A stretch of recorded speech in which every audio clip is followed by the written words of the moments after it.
Yes, indeed. Yes, indeed. What's going on, everybody? How everybody doing today? Yeah, everybody's here in the building. That's what we need. That's what we need. I'm Marcus Smith II, former 6-year NFL veteran. This is the Circle of M. I am your host. I have a good friend here with me today, the guy, my guy. Hi, you guys. My name is Tony Drees. Yes, sir. This is something that the Circle of M is really primarily to unmask the feelings that cause anxiety and depression. I've been here at APN before, 2021, and we started this podcast a little bit last year. They were able to sponsor me, and it was something I wanted to kind of give the athletes the stories. And this is actually a special story. Obviously, you was able to see it. It's something that we don't take for granted and don't take lightly. So mental health to me is very important, and we really hope you take some stuff from, what we share, but also, be able to take it back with you, as you continue to go along your journey, because obviously we know mental health is a journey. So what we like to do on the show first, we like to start off with a little icebreaker. We like to check the mood, right? So we have this feelings wheel. Mm-hmm. So yeah, Tony, well, how are you feeling today, brother? Like, what's the mood? Tell me what the mood is. I'm on this side of the spectrum, the yellow, if you guys are familiar with the yellow, but let me pick one. I'm feeling accepted, respected, and like powerful always comes to word, but I feel courageous because I feel like I'm going to be, you've got some questions you're going to ask me, and it's going to take some courage because it's like real stuff. And so, yeah. Yeah. How about you, Marcus? Let's see. Let me see what we got here. I would say, I'm proud for one, because, that was like my second time seeing, the movie, right? And I'm just happy to be a part of this, to be a part of you, right? Because I was just telling you yesterday, like, we have no excuses, y'all. Like, no excuses. And I think it gives us confidence. It gives us the will to keep going. And I think you are a representation of the will to keep going. So I commend you, first and foremost. I'm happy. I'm joyful. So that's my mood. I think all of us are like that. Everybody in the building, I appreciate it. My first question for you, though, Tony, is take us back to the beginning of your journey of being in the military. What was the reason why you enlisted once you started that process, started that journey? Thank you, Marcus. And thank you all for being here. It's awesome to see your faces. It's awesome to feel your energy. Thank you for being here. When I first joined the military, I feel like there's several people that join the military. So there's like the legacy people, like my dad was this, and so my brother was this, and now I was this. Then there was kind of people, they need a job. Then there's people that are able to take advantage of like the GI Bill and stuff like that. And then there's another group that the military represents a one-way ticket out of here, wherever here is. Like, you don't have to have a return ticket, you don't have to have an end date, and you get to get out of that situation. And in my situation, it wasn't that I was having a bad time or a traumatic time at that moment.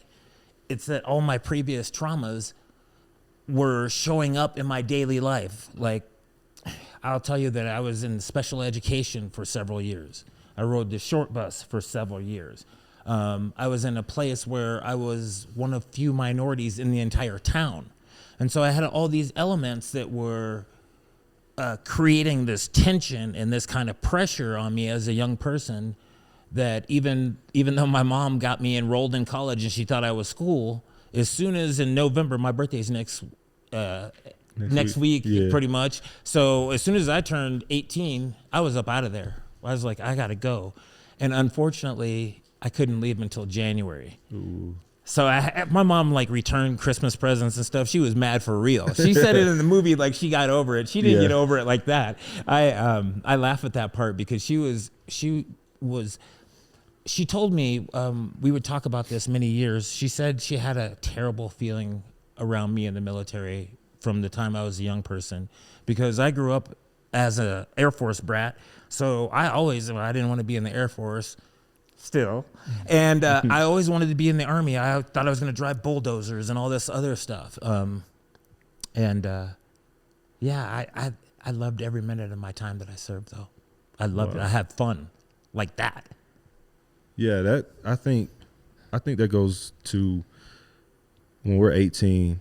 Obviously, there's some football players in here, and when I was 18, I went to college, had to play football, right? But it was like my first ticket out too, because I didn't want to stay where I was, and they gave me an opportunity to see the world, to see different people come from different all types of, Canada, LA, Florida. So I got to see different people's of different walks of life. So I feel like that kind of helps shape you and mold you to the person that you end up becoming. So I know that I faced some incredible challenges, but you face, that was one of the biggest challenges I've seen. Obviously, we was watching this in the story, and at the end of the day, you didn't lose your leg at first, right? You had it with you. We had this conversation yesterday. What was the will for you to keep it? But then the second part to that, once you lost it, what was the will for you to keep going? First of all, what you said is that it seemed like it was a big challenge. Yeah. No question, it was the biggest challenge that I ever faced. I don't think that we can compare our lives to each other. I don't think that if I climb this one hill and we happen to be running a race, that you have to climb the same hill for us to get to the same destination. I love that. First and foremost, I don't believe it's even Steven. In terms of the challenge of it, what got to me was the theys of the world. And this is important in recovery too. They said they wanted to cut my leg off. They said that I could never walk again. They said it wasn't going to be a functional leg. And so what happened to me as a rebellious young cat, I was fighting all the theys of the world. And it took so much energy. I was so tired. And so I made up my mind that I'm not fighting them. I'm doing me. I get to say. In that movie, when I said I get to say what my service is worth, the way I put that is when people will come up and say, thank you for your service. I appreciate their sentiment.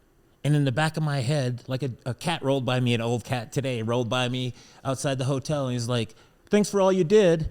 And in my head, I was thinking, I'm still doing it. Right? But I understand and I appreciate the sentiment of that, right? So it's I feel like being able to, like you said, when you got to go to play football in college, having all those different perspectives are very helpful when you go through your traumas. Man, I met a beautiful young kid when I finally did get an amputation. This kid was like 19 and he had cancer. And man, it chokes me up thinking about it. He went around the whole hospital. The hospital, 7 floors. And every time I turn around, this kid is somewhere loving on someone or helping someone in their journey.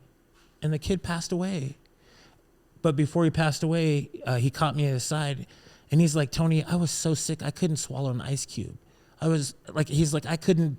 And he was just telling me, not pity party or anything. He just needed a chance to open up. Yeah. And it changed my whole perspective because I've dealt with, like when I got injured, 29 people died.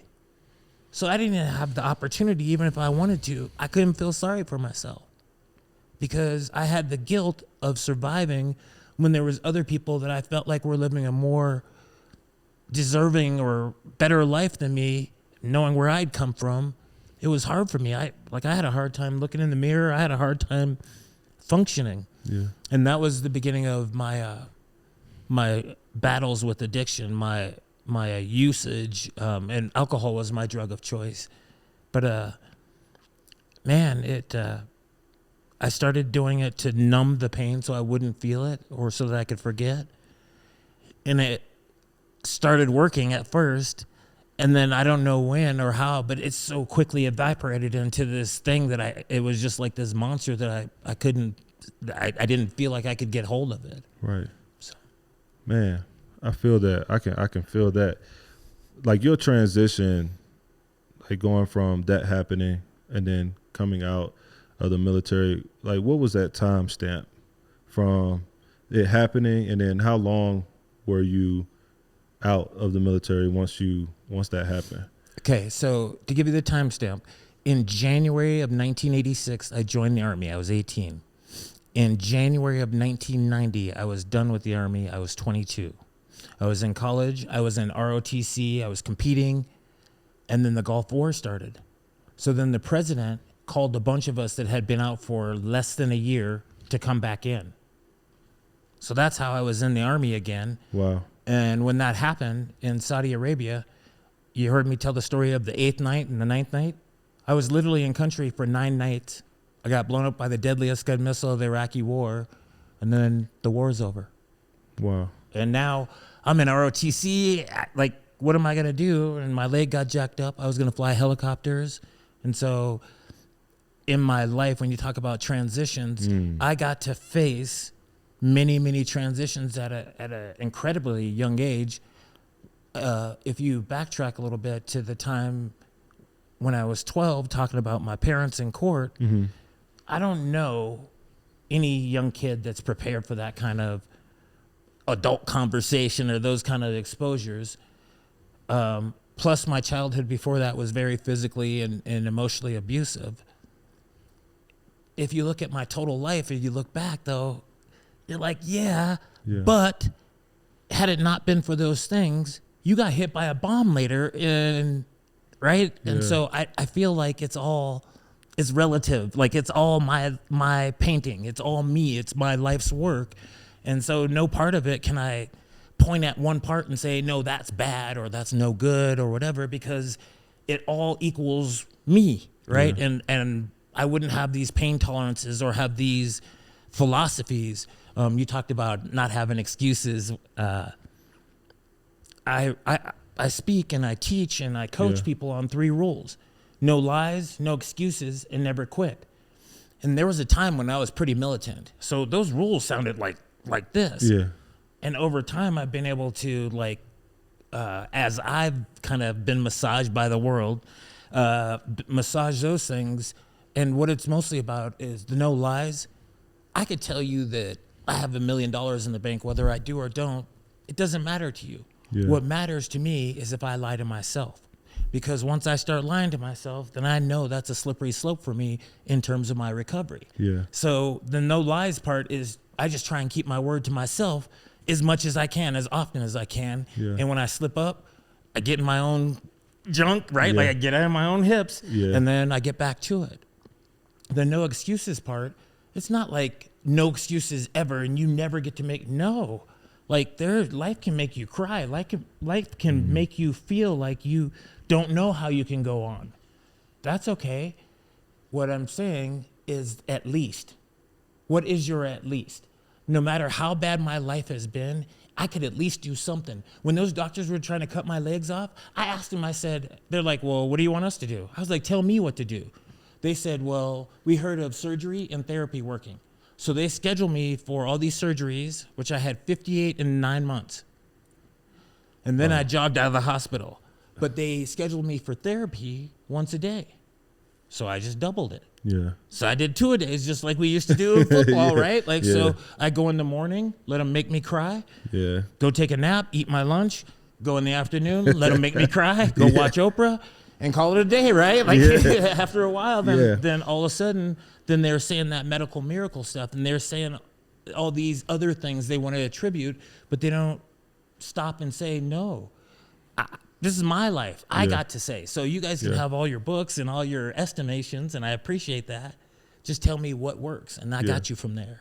Man, transition is tough, especially when you are not ready for it. Yeah. And I think Keith has something right now he wants to ask too.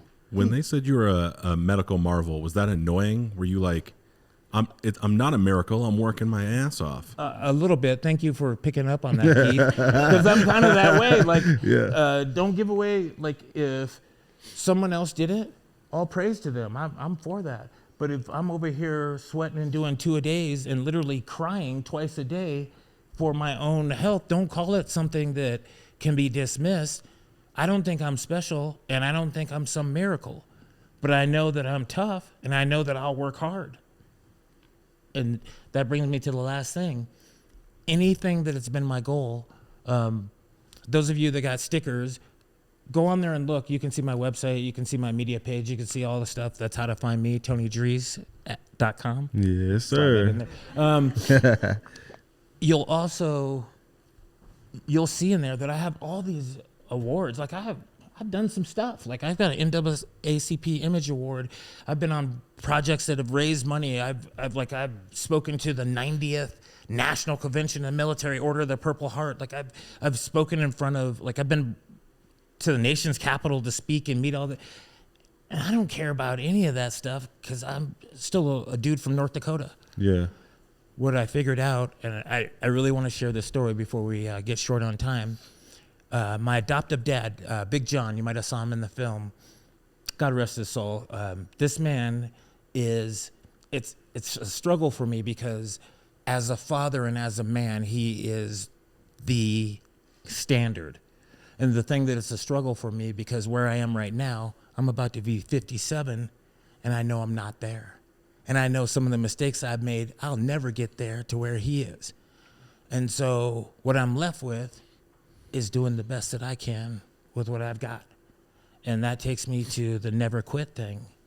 Man, I feel like there is no thing that if you can state it, if you can say what it is, then reverse engineer it. Start with the end in mind and then work it backwards and then just do a step every single day. Just be relentless on doing a step. And then that gets you back to I'm not going to lie to myself. So if I promise myself I'm going to do a step every day, then I'm going to do a step every day. Yeah. And then if I don't do a step, my no excuse. You see how they all go together because I feel like we're always in transition. You're never static. With a few exceptions, you're never static. You're always growing. You're always expanding or contracting, and there's always something going on. So to say that I'll just stay out of it is not a strategy. It's like it's wishful thinking or whatever. But in terms of a strategy, I feel like I know I can be honest with myself. Yeah. So no matter how dire the situation is, give it to me straight, Doc. Give it to me. Like what are we talking about here? Yeah. And then knowing that. No matter what it is, even if it's cancer, if it's surgery, no matter what it is, at least I can control this portion of my being. And then I'm back. There I go again. Never quit. And even through your the growth process, did you have trouble with your mental health even through that process? Because you know how we have highs, lows, where there are days where it's just man, this is a lot. Even when you go into the building, you man, I'm gonna go in here. I know I have to go in here and cry and get this out the way. How much did that take a toll on your mental health even through that period that you went through to get to kind of over that hump, get you where you wanted to go? I think honestly, Marcus, everything is kind of cyclical. Yeah. So it's not like I'm 57. So it's not the whole time I was this way or the whole time I was that way. Yeah. It starts off, I'll give you specific examples to help you. So when I first got injured, that was traumatic for me. Yeah. I was a young cat. I was in my 20s, in the 90s, the kind of music we had. And then all of a sudden I'm jacked up. Yeah. So that was hard on my image, my self-perception, all those things that we struggle with anyway. Then a little bit later, especially when it was time for me when I was sick again, and then going back in the hospital, it literally felt like I was back in time. Like the trauma, it came back almost exactly verbatim as when I first got injured. And I wasn't anticipating that. Wow. So what I did is I trained Diva. I trained myself as best I could. I did all these things I could. Two things I couldn't account for is I was doing all these one-legged exercises and climbing trees and stuff like that and balancing on one leg. I couldn't account for that after I got amputated. I wouldn't have the ballast of my extra 30 some pounds. So now I felt like unsprung, like spring loaded on one side because it didn't have that weight that I'm used to counterbalance. Wow. And then the other thing was the mental health part. It caught me totally off guard. I was not prepared for it. I don't think any of us I sometimes. I didn't see it coming. It got me. Yeah. That's part of the reason why I was at APN. Yeah. Same here. So I've been 20 years plus sober, right? And so that you think that I got it, right? Yeah. I've been 20 years plus sober. Thank you. But what doesn't happen is when I say that I've been working on this mental health piece for 50 years. Yeah. Yeah, there's no claps for that. Right. Because how do we quantify it? What's the tangible part of, I got it now? At least with sobriety, I can say, here's my date and here's how long it's been. It's chronological. It's easy. Right. Tell me about the mental health piece. I'll wait. It's a journey. Yeah. That's exactly what it is. And especially with me dealing with, some of the stuff I deal with coming out of the transition of sports, trying to find identity. A lot of us are looking for our identities. We're going through this identity crisis, and then, we're looking at our significant others. Then we're trying to insert ourselves back into our family and the roles of our family, and then we don't know where to kind of like fit in, and our wives is yelling at us like, you need to get that, you know what I mean? Yeah. But that part of it is tough. But I found that even with being an athlete, that working out, training, doing those type of things helps with, how I feel. It makes me feel really good to train. What about you? Like, how has that impacted your mental health, being an athlete, a champion, right? How has that impacted how you go about your day-to-day and you training and you doing all those things? Mm-hmm. Yeah, it was, this is going to sound weird. So on the one hand, it was jacked up getting my leg cut off. That's clear. Yeah. The other hand, it was kind of cool because at age 50, I was already strong. However, it's not a big deal if you're just a regular cat walking around with 2 legs. It's no big deal. Yeah. Cut off someone's leg, and now all of a sudden I'm a gold medalist. And that's really what it was, right? Like, it sounds silly, but that's the at least of it. Yeah. And I mean, how many people are gold medalists though? I mean, come on, bro. Like, I don't know. I got a couple of sports. That's what I'm saying, bro. Come on now. It was, like I said, you can't plan it. You can't make it up, and you can't plan it.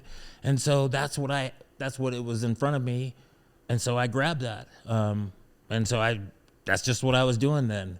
And to be honest with you guys, when I got my leg cut off, it was a little bit of me reminiscent of me versus they again. The theys of the world told me that at my age, it might take me a year to recover if I recover. And I remember specifically people using at my age and if I recover those words. And I'm sitting there like, you have no idea. Get this cancer out of me and let's go. Right. Yep. I want to tell you that story about Big John because it's really important, because what you said about going back home.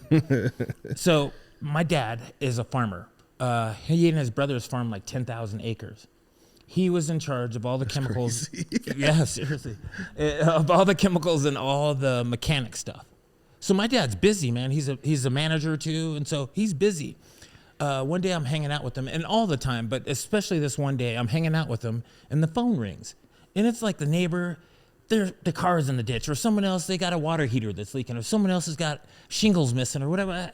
I'm like, one day he hangs up the phone, and I said to him, I was like, hey, Dad, what's up with that? He goes, what? I said, hey, people are always calling you. They know you got 7 kids. They know you're busy, and they're always calling you. He goes, oh, that. I was like, man, come on now. Now you're killing me. Yeah. And what he said to me, he's like, Tony, in life, you get to cheat a little bit. And so here's the most honest guy I ever met. He said cheat, and he kind of left me on the hook anyway, so he's got me now. So I'm listening to him. I'm like, please tell me what you mean. He goes, in life, you have the opportunity to start with what you really love and get so good at that no one else is better than you. And by the time you do that 2 or 3 times, you'll really be able to be of service to people, and you'll never have to look for them. They'll always come find you. Wow.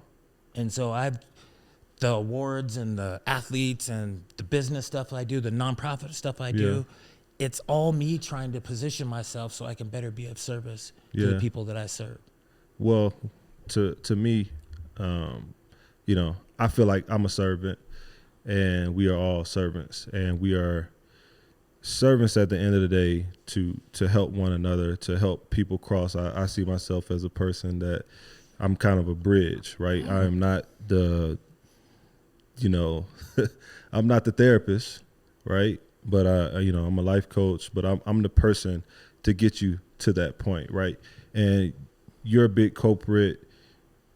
You speak on resilience and how you overcame and how you've done so many great things. And I feel like if we could just look at your life and just take like just a small tidbit of that to keep going, I feel like we all would be better, right? And I also, when you talk about resilience, what strategies help you the most? And what strategies could you give us? Because I mean, we're all trying to learn too. I'm trying to learn a thing or two from you because I think it could just help us in the long run. The first thing about strategies is understand your risk level.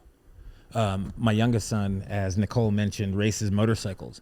And so the other day I was talking to him. I was like, because sometimes he gets there's some big jumps out there, y'all. And so I talked to him. I said, how do you address the topic of fear? Yeah, I was like, so before you jump that thing, do you think if you mess yourself up, you can't even drive yourself to the hospital? Yeah. Or you don't think about that? He goes, no, I think about it. And so I agree with that. Because of the no lies part, you have to give yourself true information about your landscape before you navigate it.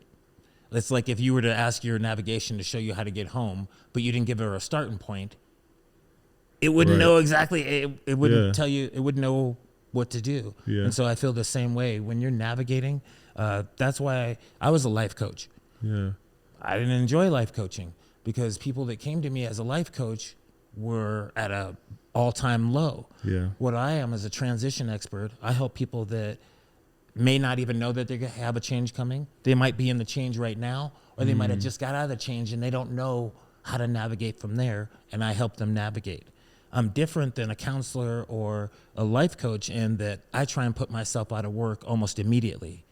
So what I do is share with you the philosophies, and it starts with my 3 principles of no lies, no excuses, never quit, transparency, accountability, and resilience. And I teach you how to self-navigate so that you can go on and do what you want to do, and I can be free to do what I need to do. Right. Yeah. So how do you help people find purpose in that too? Like, so a lot of times especially as men, like we're trying to search for purpose, right? Figure out what we want to do in life, right? What drives us. So how do you help people find that purpose within themselves too?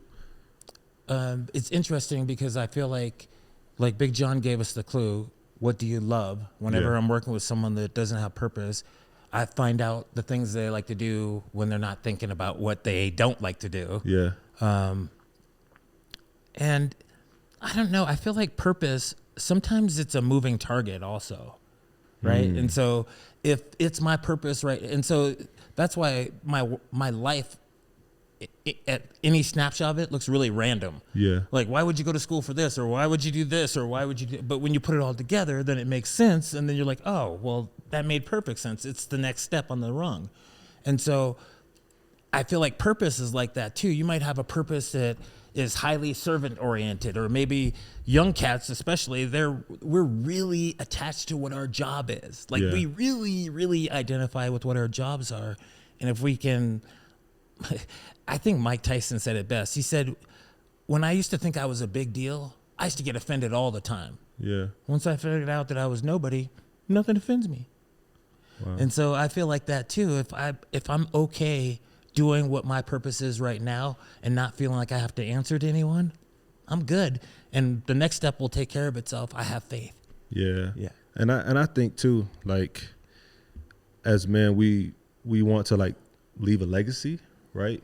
That's important for us. Like I have 2 kids. I had a daughter, she's 6, and then I have a son, 3, right? And I'm always thinking about what can I leave them? What can I instill in them, right? Because you want to leave a legacy behind. When you talk about Army veterans and what you want to leave behind, like what do you hope for them when it comes to legacy that they can build, you know, from just your story alone? And even like, let me say this. Would you want your kids to enlist? Well, you said one of them was about to enlist, but what do you think about that when, you know, your child says, "Hey, I want to go to the Army"? How do you go about that? First thing on answering the child going to the Army thing, none of my kids went, so it's easy for me to answer, I think. Yeah. What I tell parents that ask me, what should I tell my young 18-year-old that thinks he's going to go sign up? What should I tell them? What I say to folks is, among every crowd, there's a certain amount of sheepdogs. And so there's no talking them out of it, just like me in a backflip or whatever. They have that. So the best thing we can do is educate them. Yeah. Like I didn't know what the VA was when I joined the military. Had no idea what our health care plan was. I didn't know those things. Yeah. And so I feel like we should educate them that way. I also feel like it's extremely high stakes that they have as high a level as financial literacy as possible, because they're going to get a lot of tax-free money, a lot of sign-on bonuses, tax-free, a lot of opportunities to let cash slip through their fingers or to develop habits that can hold them for the rest of their life. And when we talk about some of the occupational hazards that we as veterans face, you talk about PTSD and then having bad financial skills. Hey man, it's hard to get past both of those. Yeah. Then you throw in a propensity toward alcoholism and drug use, and then homelessness, and you get too many strikes on you. At some point, you don't want to try, right? Yeah, that's tough. Mm-hmm. That's real tough, especially. I mean, it's a lot of stuff that, you know, we all go through. But back to like my last question. I know I was all over the place a little bit, but what legacy do you hope to leave? Bless you, by the way. My legacy statement is not as bold as what like maybe my business statement would be. I could give you a business statement. You'd be like, you want to make how much? I could do that pretty comfortably. Yeah. My legacy statement doesn't quantify like that, because in many cases, I have big audiences where I'm talking to thousands of people. Yeah. But the most impactful audience I have is often one-on-one with another veteran or another person that's going through some transition. Yeah. And it's hard to, like, you can't get all those pins on the map necessarily, but I know. And I know that there's people, when they introduce me, the way they introduce me, if it wasn't true, it would make me very embarrassed. But like the man that saved my life, or the man that changed the way that I think so that I could save my own life, or things like that right in my face. I feel like that's, and my kids have seen that. And that's the legacy I want to leave, because I want them to worry about what their legacy is going to be. If I did nothing else, I feel like I'm good. Honestly, I don't mean it like that. But if my time was done right now, I'm cool in the gang. Tony, if not for you, then who else could say that? I feel like I'm good. I feel like I lived like 3 or 4 lifetimes in this one, and not in a non-grateful or not in any way pretentious, like with gratitude. I feel like I've had my time, and I've had a good feel. If I can do some more good, I'm happy to stay around. If I'm done, I'm cool too. Keep that in the question. On the back of that, so if that's how you feel now, what drives you still? I mean, the first half of your life seems to have been, I'm going to do me. And now it seems like a lot of what you get is helping others. I changed the me to we. I just turned that in. I just flipped it. I actually have that graphic in my business, because and my life changed. For those of you that don't know, I was in the car business. I was in the luxury car business. I was a salesman. You could tell, huh? And I was a sales manager. So I made a lot of money, and we were having fun kind of, but it wasn't gratifying. It wasn't holding me. And so then when I started doing this kind of work, man, the money can be spread out a little bit, if you know what I mean. But those kind of interactions, Man, man. it's priceless. The other thing, I want to put a tail in on that, just so you know. With that comes a huge amount of responsibility. Yeah. My phone rings sometimes, and I don't always have the answer. Like if you're about to use and you call me, I got you. If you're already using and you call me,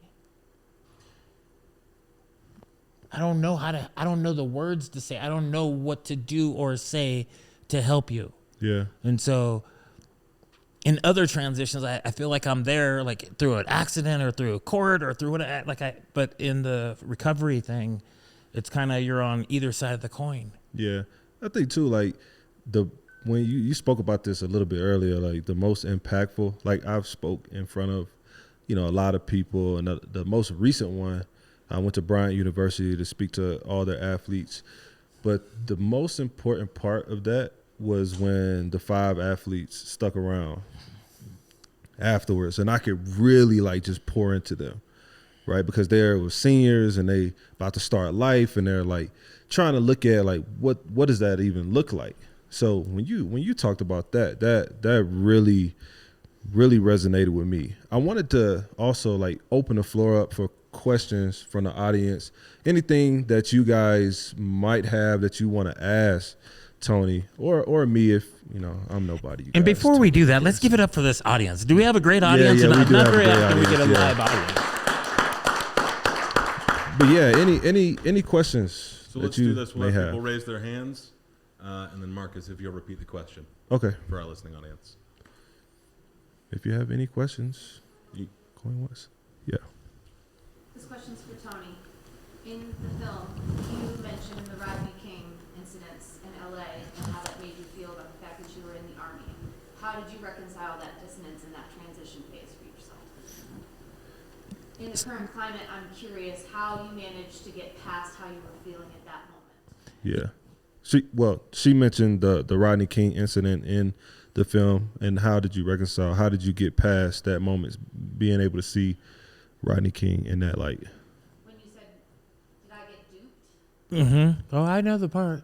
I know the part. I'm trying to think of how to answer it. How did I reconcile it? That's a great question, Jesse, because obviously in the film you heard me make mention of reconciling my childhood and those kind of things. And I'm not so certain that I ever really reconciled it. It helped me that I had a little bit of geographical distance because I was in Germany and this was happening in LA. So it gave me a little bit of time. But I'm not so sure I ever reconciled with it, so to speak, because I still, so I don't know how to describe this exactly, so I'll try, but it feels crappy to have a certain population describe you or have you fit all the definitions of a hero, and at the same time be projected on TV and media of all the definitions of a villain. So I don't know that I have necessarily reconciled with it. I think I've reconciled in the way that I've navigated with people, the way that I've raised my children, and the way that I show up in the world. I feel like I've reconciled it. It brings to mind another question that I hear a lot of times is, Tony, would you join again? And up until fairly recently, my answer was always immediately yes, without thought. And for different reasons, and maybe for a different America now, but for the reasons that I would join are still the reasons I would join. I feel in terms of legacy, bless you again. I feel in terms of legacy, the other legacy that I secretly am working on is I just want the world to feel like it's a little bit better place, given that I feel like I've given a lot to it. So I feel like I want there to be some return, and I want it to be tangible for my heirs, not necessarily for me. Sweet. Love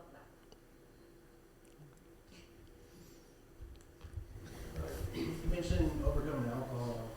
What's something you do daily in your recovery to help with your recovery? So he asked, overcoming alcohol. What are some of the things that you did to overcome recovery? And what did you do daily And what did you do daily to help you overcome that? First thing I say to everyone that's in recovery is make a list. You got to know what you're going to do, and down to like initially, like brushing your teeth, take a bath, get dressed, go outside today. That's real. Later on, it was like meet 2 people every day. Another thing that I did was I love music, so I make playlists for stuff. So like before I do a presentation, I have a playlist that gets me way jacked up. If I have to do something else, I have a playlist. If I'm driving, I have a different playlist. So I use music to help influence my moods, and of course, all the physical stuff. The thing is, you asked me earlier about the athletic portion. So I came out after my amputation, and I got like 4 gold medals. But then last year, I hurt my shoulder. And so that was the prequel to me coming here, is I hurt my shoulder and I couldn't do all the stuff that I do in the middle of the winter, and we were getting dumped on. And so I was just sitting there being depressed and not working out. I couldn't work out. I couldn't hardly raise my arm half the time I was here. So it matters what is on your list. If you're a go outside every day person, it may seem like it's okay because it's snowing today to let it go by the by. That's a slippery slope you're on that deal. So whatever you say you're going to do, whatever it is that you know that you get a charge from, put that on your list and do that. Give that to yourself because you deserve the joy that it brings you. No excuses. No excuses. I just wanna... You could go and talk to your 18-year-old self. What would you tell him? Save money. He said if you could talk to your 18-year-old self, what would you say to him? Save money. I'm sorry, in case you didn't hear me in the back. Yeah, I feel like that whole financial literacy thing is a underlying thing of mental illness that we don't talk about very much. And maybe in this climate, it may not be as big. No, yes, it is. If you look at how little Americans are saving and how much Americans are using in terms of credit, how could those factors every month, knowing that you have to make this, whatever your nut happens to be, whatever your income level is, how could that not impact your mental wellness? I believe it's important. Saving. Save your coins. Or like that boy with Skrilla. say the chickens.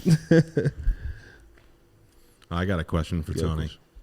So early in your journey, it was a lot of facing the they and what they said, and then you changed it into I'm going to do me. But you had fallen comrades, and I know a lot of vets do it for them. Was that part of what drove you at any point? 100%. That's all I had for a while. I wasn't even living for myself. I told you I couldn't even feel sorry for myself like when I wanted to. There was times, you guys, I have been in chronic pain for 34 years. I have not had one day where I haven't been at a 7 or 8 or a 9 in pain, even right now in my life. Yeah. And so there's been some days where I don't want to show up. Yeah. Wow. I just didn't want to play.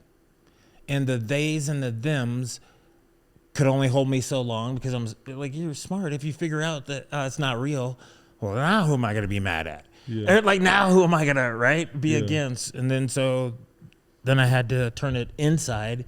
And that's good and bad to a degree, right? Yeah. Like, so it's cool when you make the accomplishments. If along the way, if you have any setbacks or anything like that, the conversation, the mental narrative can sometimes be brutal in that mindset.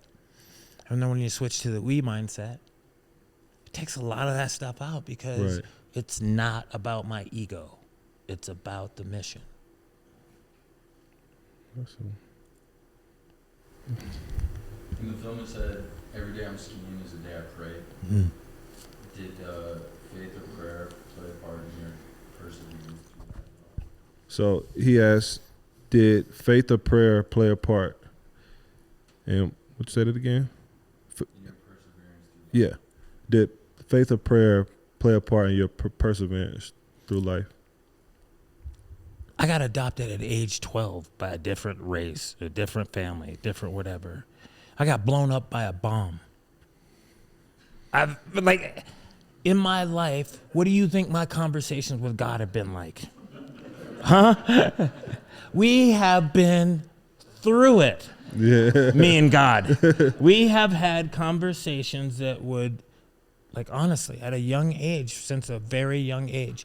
And I'm so grateful to my grandmother who introduced me to God. Yeah. So at least I had that to get me through I had a decade there. I call that like you heard the movie 7 Years a Slave? It was like 10 years of an abused kid. And so if you know anything about physical abuse, it escalates the longer it goes on.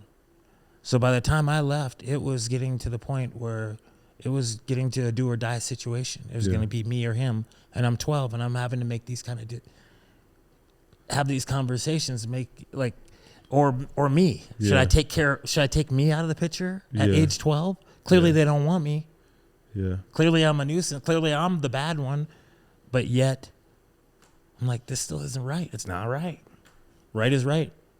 No matter how few people are doing it, right is right. And wrong is wrong, no matter how many people are doing it. It doesn't matter. And you're still here. Yep, I get to be here. Yes, sir. Yes, sir. You mentioned that you are 20 years sober and you came here a few years ago to work on some other things. What was it like a few years ago for you to propel you to that decision? It was actually it was a couple months ago that I was here before. Yeah, and I hurt my shoulder. I had a bad crash early in the season. I'm a ski instructor, for those of you that don't know. Plug. Yeah. I work for Aspen Ski Company, and I'm certified to teach able-bodied people how to ski. And I just learned how to ski after I got my leg amputated. So I've been skiing coming up on 5 years, and now I'm taking my Cert 2 this year to teach people how to go to intermediate up to expert able-bodied people. That's real. Yeah. I'm trying to learn how to ski. I'm telling you. You gotta come mess with us. I have never skied. We got a question back there in the back. Marcus, we found a teacher for you, man. I know, right? I think I'm too Hold big on. to ski, maybe. Your skiing, so like I've been aspiring to do a backflip for like 3 years. What is like your thought right before you hit the jump? Oh shit. I'm too old for this. I know better. The ramp doesn't look like it's sloped. It looks like it's a wall. Like, there's a lot of stuff that goes through your mind. The last seconds are, what you guys didn't see, I got to tell you this. So that was on the last day of the season that the airbag was up, and it was snowing to beat the band. It was not a good day for it. We shouldn't have done it. We should have just scrapped it. It was snowing like feet, literally snowing feet. One time I hit the airbag, and I right off the back into the snowbank. It was a cliff or just I went flat off. It was cool. I was down there behind the airbag and underneath the snow crawling out. I was like, all right, I didn't die. Yeah. Let's do it again. So I did 3 tries. That was the best of the 3. Well, his question was, what is it like? What goes through your mind Yeah, when what you goes hit through the your mind when you hit airbag? the airbag? And I'm telling you, Yeah. everything, it's like a bug hitting a windshield. It feels like you're like, oh, I don't think this ramp is sloped. Because it's like right in front of you. And like all your stuff, you're like, stay in position, have your shoulders ready, get your head, like you go through like the golf swing. It's watch your hips and get your knee, or watch your hands, like the whole thing. You're going through all that stuff just like that, just as fast as it. And you're going like, they kept making me go back so I could go faster. I'm like, oh, good. Let's go faster and hit the wall. It's crazy. How deep into your training were you before the coaches were like, he's going to be fine? Like when you eat it, and even in the doc, you're in the training ramps inside and you eat it and clearly everything stopped to go check on you. How far in until someone was like, we're not even going to check on him, he's going to be fine? Just so you know, we did that whole movie in 3 takes. The one where I'm in the orange shirt and I was hopping to sit in my chair, I did an interview. It was like a 3-hour interview. And we had a grant to make this film. And the producer was like, if we don't get it done, we'll just play Tony's interview for 3 hours. And it's like, that'll be good enough. But instead what we did is then we went to Winter, what is that? What's the name of that place? Woodward. Yeah, thank you guys. Woodward and Copper. And so we were there for one day. I did 2 sessions. I did a morning session, an afternoon session, and then I did the morning session of the next day. And then the time when I was in the red thing, that was the same day that we did the jumps on the airbag. So that we really, I honestly, I spent most of my season trying not to think about it. Like, because I was a ski instructor, right? I got to stay healthy. I'm on one leg. So I really tried not to think about it my whole season. And then literally it got down to the last day and I get a phone call. It's like, bring your stuff. We're doing it. Like, oh, man. Yeah. What did I say we were doing again? That's what it felt like that day. Wow. I'll see. I'm gonna have to get some jumps, man, because you talking. Is it really that hard? Is it hard? Skiing? It's a hard thing. I feel like it's, Which is better, like skiing or you said skiing, but some people was like, oh, maybe you could do snowboarding. Which is better? Let's do a show of hands. Show of hands for skiing. Oh, Show of my legs for God. skiing? What is? Show of hands for Dang. snowboarding. dude's got 2 hands up. Is that because? Yeah, you're a skier. You should ski. That's some good advice right there. If I could be honest with you, I'm going to tell you this about both of them, just so I can be as candid as I can. Like, I'm pretty transparent. It is the scariest thing in your entire life as an adult to get your feet stuck into something that you can't get them out of. And as soon as you make it flat, it just goes. If you keep it kind of like not that way, it's okay. But man, if you even look that way, they just go. It doesn't make sense. All your self-preservation, everything tells you not to do it. And then you take a fall and what, you can't go to work? That seems silly. Yeah. However, there's the other part. When you get it, it's like real freedom. It's like flying. Yeah. It's the one thing that I can do. Powerlifting I can do, but it's only bench press. So that's okay. That's easy. Yeah. But skiing is the one thing I can do and really get with an able-bodied person and put it on them and have them come back like, whoo, that was a... Yeah. Yeah. It's the one thing that's like a fair playground. Man. So, well, we got room for one more question if anybody has a question. So, what are a couple songs from your playlist from the late 80s, early 90s? Songs for playlists, late 80s, early 90s. That's what she just asked. I've got the power. I can't sing, but you know that one. Snap. It's getting kind of hectic. That one. Too legit to quit. Yeah. Huh? Okay. Anything Busta Rhymes. Woo-ha! Like anything Busta Rhymes. We met him down in L.A. and he said what up and did a picture with my son. So I appreciate him. Just anything that gets me that hype feeling, that like I want to stand up and feel invincible for a second feeling, that kind of stuff. Black Box, I'm just... Beastie Boys? Oh, yeah. Yeah.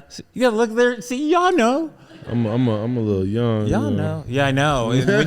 Now, let's be clear. When you start calling my stuff throwbacks and oldies, then we cease to be friends, okay? Yeah. Oh, man, come on. They're classics, like me. And where would we find these playlists if we wanted to tap into what you got? Oh, man. I guess I could make one for y'all, but we'll see about that. I'll make you guys a list, mental wellness list. I used to do that at work. I told you I was a sales manager and stuff. And sometimes, there's cycles in sales and whatever. I had every person on my sales team. That's what you guys should do. I had every person on my sales team put in a song, and then we made a disc and we gave them out to the whole staff and then the mechanics and everybody in the whole place. We had everybody jam into our stuff. So I feel like you guys should make an APN soundtrack playlist or whatever and pump That'd that. be sweet. Yep. Well, hey, you guys, this has been an awesome podcast that we have here. Yes, sponsored by Nicole. Nice Nicole over here. Thank you. Yeah, for the Nicole. awesome. Have the producer Keith Weiner Pleasure over to join here. you guys. Tony, thank you for coming out and doing this. It's like Marcus, the second time I've watched the doc through, and I watched the first time alone in my apartment, and that was a sight for everybody. But, it hits you every time, and it's really special. Thank you for sharing it with us. Yeah, man. We'll include a link in the episode description. And let's give a hand clap for Tony again, man. Appreciate you, man. Thank you. Make sure y'all go subscribe to the channel, The Circle of Film. We have all different episodes. It's on the APN network. And this is an awesome opportunity. We thank you guys for showing up. We showed up. We had a blast. And man, we are out.